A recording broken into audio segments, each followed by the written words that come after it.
everybody, and welcome to Hard Assets Investor. I'm Mike Norman, your host. My guest today is Marc Chandler, who's the Chief Currency Strategist at Brown Brothers Harriman. Marc, good to see you again. Pleasure to be here. Thanks. All right, so let's talk about the outlook right now. A lot going on. I mean, we saw, and I think the last time you were here was when Bank of Japan, and we had the new government, the Abe government, elected, and really a lot of new policy rhetoric, at least, about pushing the yen down, about stimulating the economy. Bank of Japan, more QE. We saw that. The yen had quite a tumble, about a 20% drop. Let's start there. What do you see as the outlook now going forward for the Japanese yen and policy over there?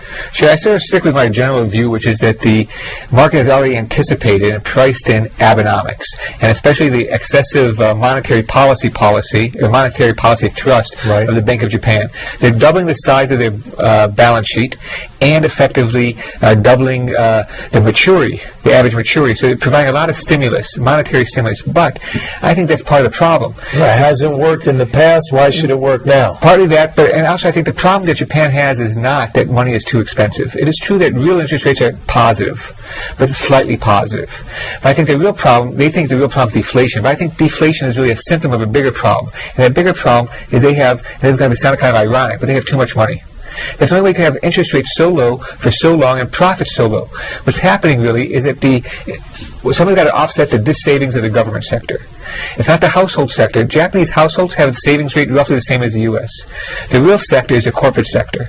And they've got just too much money relative to the investment outlets.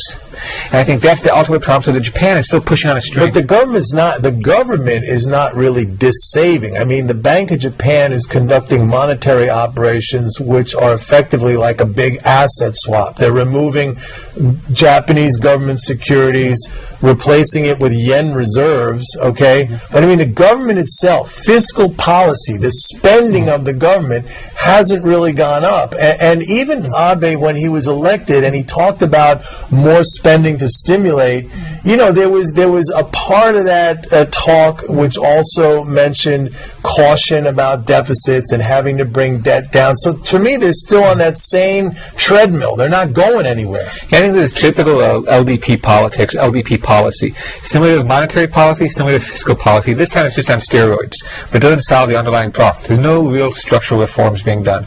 The Japanese companies have lost the innovative edge. 20 years ago, Japan was leading automobiles, electronics, and now they're struggling. Yeah.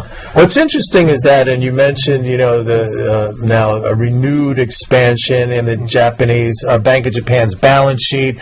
Recently, we heard the Fed saying, hey, this QE is just going to continue. So this sort of, money printing that everybody has been worried about.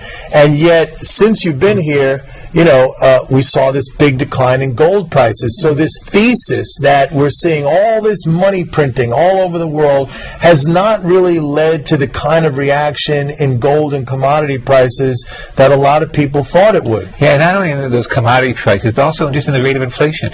We're looking at core rate of U.S. PCE, the Fed's preferred measure, talking about close to 1%. We're talking about ECB, same thing, falling rates of inflation. I think this is really sort of the thing that's hard for people to get their heads around. QE was supposed to lead to inflation. We're not getting inflation. Not in the U.S., not in Europe, not in Japan. I think that's the dilemma and that's sort of the intellectual challenge for policymakers as well. How can they engineer inflation? And I think what they're doing is they're providing the raw materials, which is the base money supply, right? But it's not really filtering into business loans. Leaving aside some pickup in U.S. C&I loans, commercial and industry loans. Lending, generally speaking, whether it's in Japan or Europe, remains very poor. And also you have to consider income, right? I mean, wages and salaries haven't really increased that much. And if you look at something like quantitative easing, which actually removes a large amount of interest income from the economy, it's hard to create inflation or sustain inflation when people's incomes are going down, right? You could have prices go up for a while, and then what happens? They just sink right back down again because you don't have the income there to sustain higher and higher prices. Yeah, I think the scary thing for me is the Fordist model. Remember Henry Ford, he said he realized he had to pay his workers more so he could buy his product. And now we've lost that over the last couple of generations. We really lost that. Wages have become decoupled from productivity. Productivity in the U.S. and Europe, it's still rising, albeit slowly, but wages are not. And so I think that what it means is that it's really the question, it's sort of the Keynesian framework rather than the monetary kind of framework. There's not aggregate demand. There's not a sign of where aggregate demand is going to come from. Right. And it's interesting also because the trade-off to that declining or stagnant wage environment is that we see corporate profits at an all-time record high. So, I mean, it's a transfer. Right? I mean, it's a transfer of that income to the corporate sector. And I think how this ties back to the international, for me, is that it means that the main fissures of our system right now are not between countries. Anybody and their mothers in the WTO now, all the major countries, Russia recently joined, China's been in since 2001. Everybody buys into the open door, free movement of goods and capital, more or less. It's not like in the 1920s and 1930s where countries were thought that to minimize the Great Depression at home, they'd go take somebody else's stuff. Now it seems to me the real fissure is within countries. The elites are sort of squeezing the people, whether it's through austerity, through, as you mentioned, the profits relative to wages. I think that's the nut for me is nobody's left the EMU. The European Monetary Union. No one's talking about defecting from WTO. That the international regime is strong, robust, but the domestic regimes are very weak. Yeah, but it's been good for the elites. I mean, their household net worth has regained everything that it was lost since the financial crisis, and then some. But I guess if you want to call it the 99 percenters, they haven't seen that happen. But it's interesting what you said about everybody's in the WTO. You know, it's kind of like we're back in this period of time. This is like 18th century mercantilism, I think, where, you know, everybody views the economic escape path, as you will, as exports. That's the holy grail. But we can't all export, right? Somebody's got to be a buyer. Right. So this is the problem. So you get into these competitive currency devaluation situations. I don't see that changing anytime soon. Do you? No, I don't know if I don't see the exports. I mean, for me, the shift has taken place already. Japanese companies, U.S. companies don't export as much as people might think. U.S. companies service foreign demand primarily by building locally and selling locally. So when Europe has a slowdown, GM doesn't close down Detroit, they close down the facilities in Europe.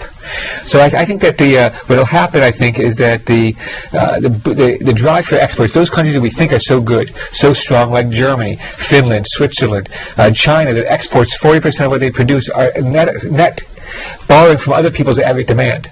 And that model itself is coming under attack, I think. So where do you see us headed? I mean, you know, we see austerity still very much in place in Europe, despite recent evidence that, I mean, not recent evidence, it doesn't work. Everyone can see this. We see our own sort of austerity being imposed here now with sequester. Japan just basically continuing the same policies as it has in the past, maybe on a slightly larger scale. China somewhat iffy. How do you see the outlook now? Yeah, I think it's the next 6 months look challenging. But I think next year things are going to look a lot better. Europe will be a little bit further along. The U.S., our fiscal drag will be stopping, or at least slowing down considerably, especially on the federal level. I think that we're in for, I think that we are something like in the early 70s. Bretton Woods has broken down, but Reagan and Thatcher are still around the corner. We don't even know about them in the early 70s. Same thing here. The Reagan-Thatcher model is broken down. Haven't we been using the Reagan-Thatcher model? I think it's broken down now. Okay. How companies make profits. It used to be the financial sector was a third of U.S. corporate profits. It's not anymore. I think that that's changing, but I don't think that the new model is there yet. And so I think we've got several years ahead of us of sort of searching for a new cash register, if you will. All right, so in transition, but better times to come. But yes. Marc Chandler, always great to talk to you. Great job. Thank you. Thank you very much.